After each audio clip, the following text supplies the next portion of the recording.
Salvação pela graça. Capítulo 2 da carta de Paulo aos Efésios, versículo 1 em diante. E vos vivificou, estando vós mortos em ofensas e pecados, em que noutro tempo andastes, segundo o curso deste mundo, segundo o príncipe das potestades do ar, do espírito que agora opera nos filhos da desobediência, entre os quais todos nós também antes andávamos, nos desejos da nossa carne, fazendo a vontade da carne e dos pensamentos, e éramos por natureza filhos da ira, como os outros também.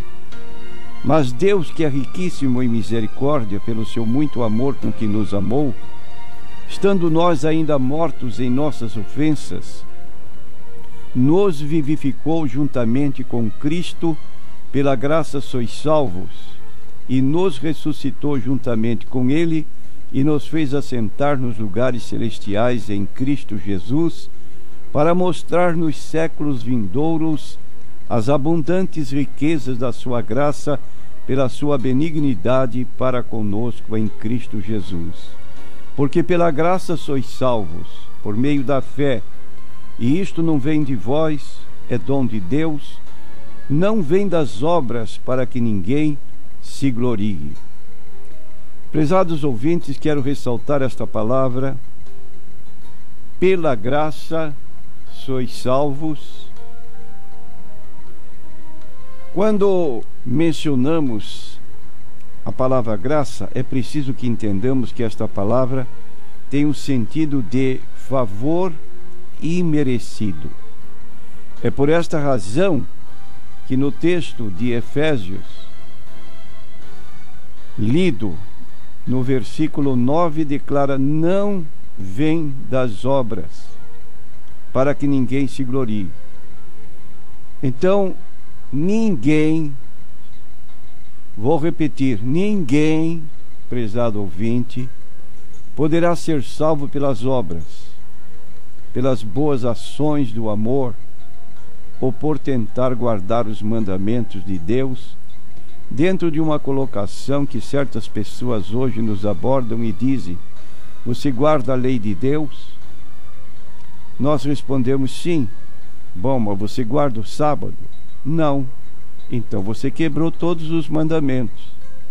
Só que essa pessoa ignora que mandamentos, se vamos apelar para o antigo concerto, a antiga aliança que Deus fez com o povo de Israel, quando os tirou da terra do Egito, conforme o registro de Êxodo 19, 20, 21, 22, 23, 24, ali foi feito o primeiro pacto, a primeira aliança entre Deus e o povo de Israel.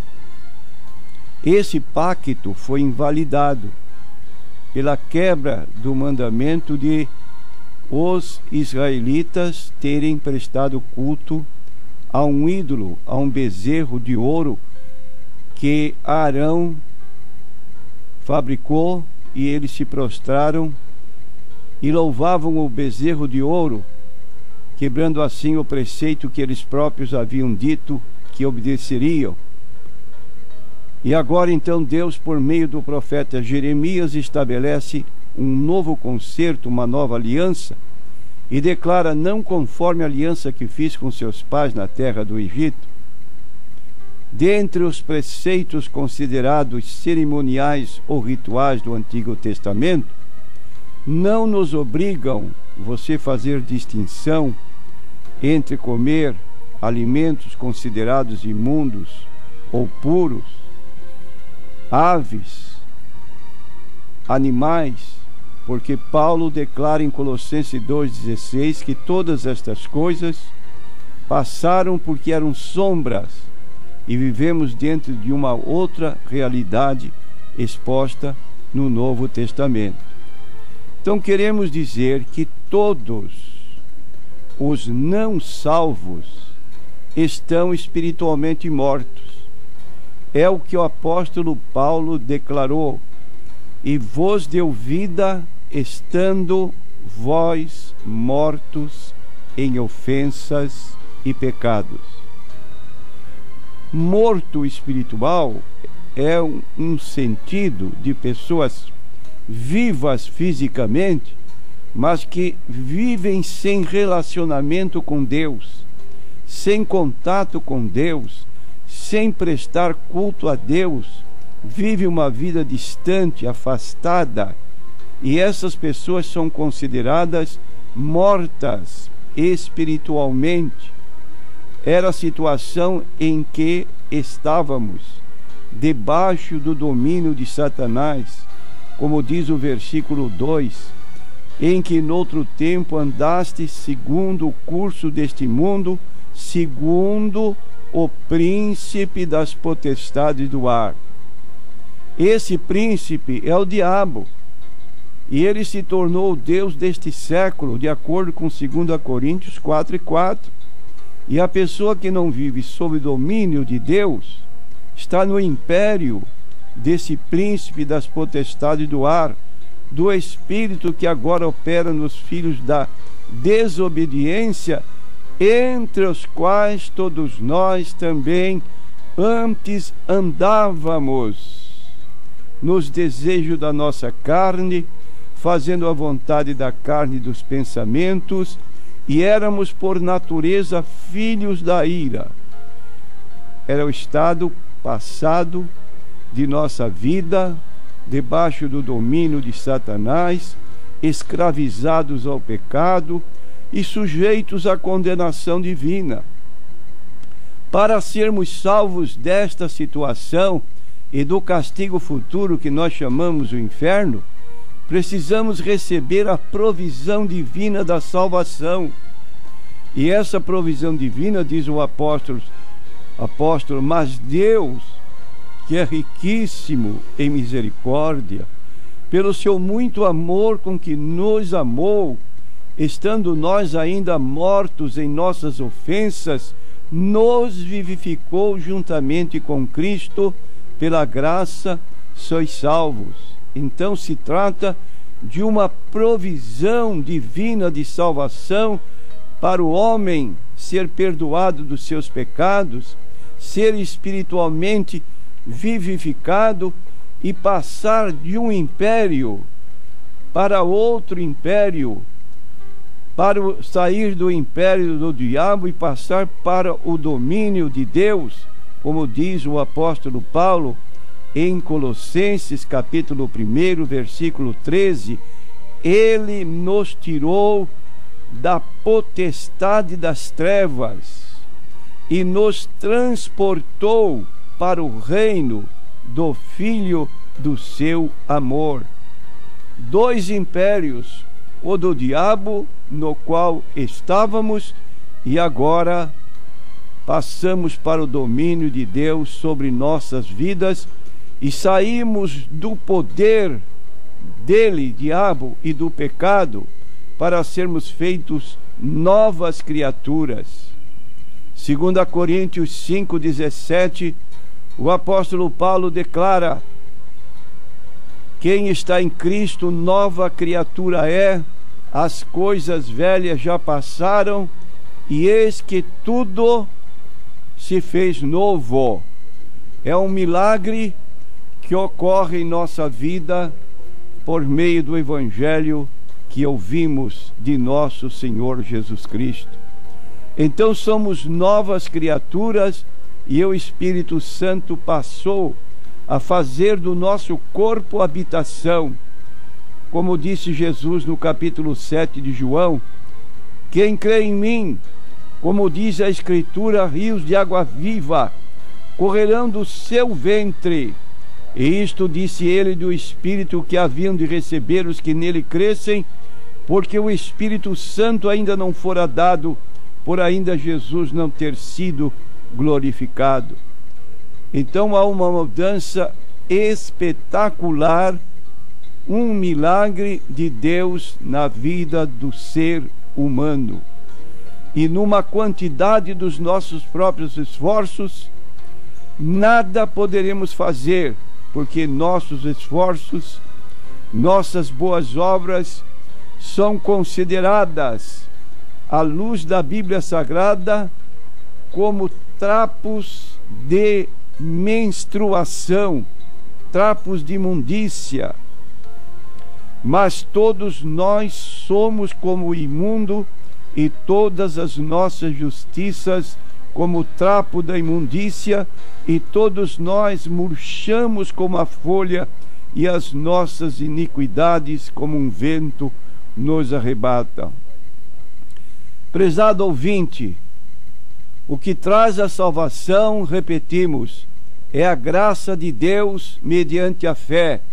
Repetimos, não vem das obras. Você pode ser uma pessoa muito bem intencionada, ser uma pessoa boa, mas seu esforço em prol da sua salvação não tem sentido à luz da Bíblia Sagrada.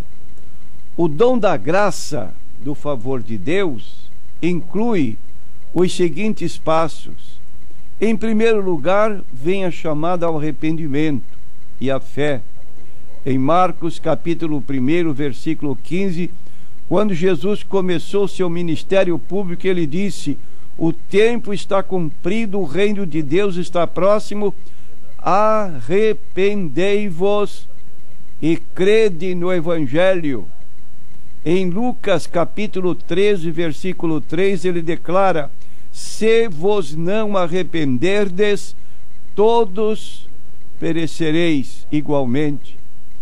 Com essa chamada vem a obra do Espírito Santo, como dissemos, dentro da pessoa, dando-lhe o poder e a capacidade de corresponder a Deus.